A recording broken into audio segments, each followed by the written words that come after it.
नीतीश कुमार जी, मैं आज किसी धर्म की तरफदारी करने नहीं आया हूँ। मैं आज एक औरत की इज्जत की बात करने आया हूँ। किसी महिला का हिजाब हो या उसकी साड़ी, वो कपड़ा नहीं होता। वो उसका सम्मान, उसकी पहचान और उसकी मर्यादा होती है। और उस मर्यादा को छूने की कोशिश करना, चाहे किसी भी इरादे से क्यों न हो, एक बहुत बड़ी गलती है। अगर वो महिला मुसलमान न भी होती, तब भी मैं उतनी ही मजबूती से आपके खिलाफ खड़ा होता। क्योंकि सवाल धर्म का नहीं, सवाल उस सोच का है जो एक औरत की इज्जत को हल्के में लेती है। मैं जानता हूँ कि एक महिला का सम्मान क्या होता है, और जो इसे नहीं समझता, उसे कोई कुर्सी, कोई पद, कोई ताकत नहीं बचा सकती।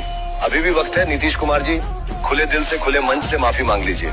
क्योंकि अगर इंसाफ की आवाज को नजरअंदाज किया गया, तो याद रखिए, कानून के रास्ते भी खुले होते हैं और सच कभी हारता नहीं। नीतीश कुमार, तुम्हारे घर में भी माँ बहन बेटियां होंगी, तो फिर किसी मुस्लिम औरत की इज्जत के साथ इस तरह का बर्ताव करने की हिम्मत कैसे हुई?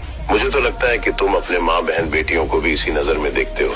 किसी मुस्लिम औरत की पहचान है उसका हिजाब, उस पर हाथ बढ़ाना न ताकत है न बहादुरी, ये सीधी सीधी शर्मनाक हरकत है। हाँ, तुम बिहार के मुख्यमंत्री हो, लेकिन कुर्सी तुम्हें ये हक नहीं देती कि किसी औरत की इज्जत को ठेस पहुँचाओ। अभी भी वक्त है, अपनी गलती मानो और खुले तौर पर माफी